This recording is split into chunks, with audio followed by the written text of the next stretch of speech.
एका जपानी माणसाला, त्याचं नाव आहे डॉक्टर फुकारावा,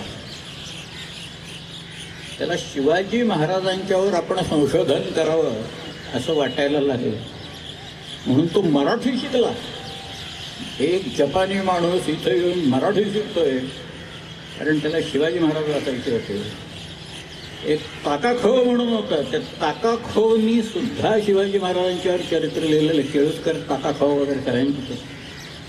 शिवाजी महाराज जिवंत असताना सुद्धा एका माणसाने लिहिलं, अर्थात ते प्रसिद्ध नंतर झालं, परंतु एका पोर्चुगीज माणसाने, कोस्मित गार नावाच्या एका माणसाने शिवाजी महाराजांच्यावर पोर्चुगीजमधनं चरित्र लिहिलं.